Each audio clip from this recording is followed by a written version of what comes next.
Ayollardagi bepushtlik kasalligini davolash uchun Tabibim tabiat korxonasida o'z mahsulotlarimizni tavsiya qilamiz. Bu mahsulotlarimiz qanday xususiyatga ega?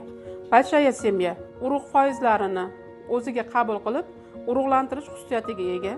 Ayollardagi mioma kista va sheykalardagi mayda kistalarni ham davolab berish xususiyatiga ega.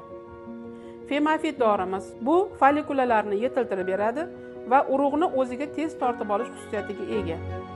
Garmoniya mahsulotimiz bu mahsulotimiz gormonlardagi buzilish holatlarini, ayollardagi bo'ladigan har qanday gormonal kasalliklarni oldini oladi va davolab beradi.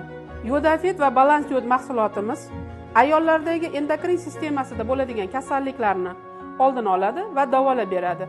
Ya'ni endokrin sistemasi ayollardagi birlamchi va ikkilamchi bepushtlikka sabab bo'ladigan bo'lsa, aynan mana shu mahsulotlarni birgalikda iste'mol qilish orqali ayollardagi bepushtlik kasalligi batamom davolanadi. Mahsulotlarimiz haqida to'liq ma'lumot va tavsiyalarimiz kerak bo'ladigan bo'lsa, bizga murojaat qiling va mahsulotlarimizni O'zbekistonning hamma hududiga to'liq yetkazib beriladi.